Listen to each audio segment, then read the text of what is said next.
There was a time this roof was all covered with fishing line grid to keep the seagulls out. And they got that all cleaned up. And they got these silver things. They seem to be working.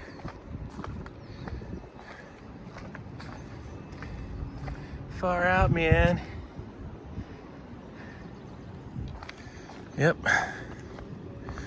Seems to, I haven't seen one bird up here, so that's good.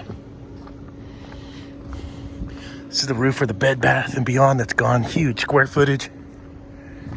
Done for my little shit turds over here. It's gonna be funky.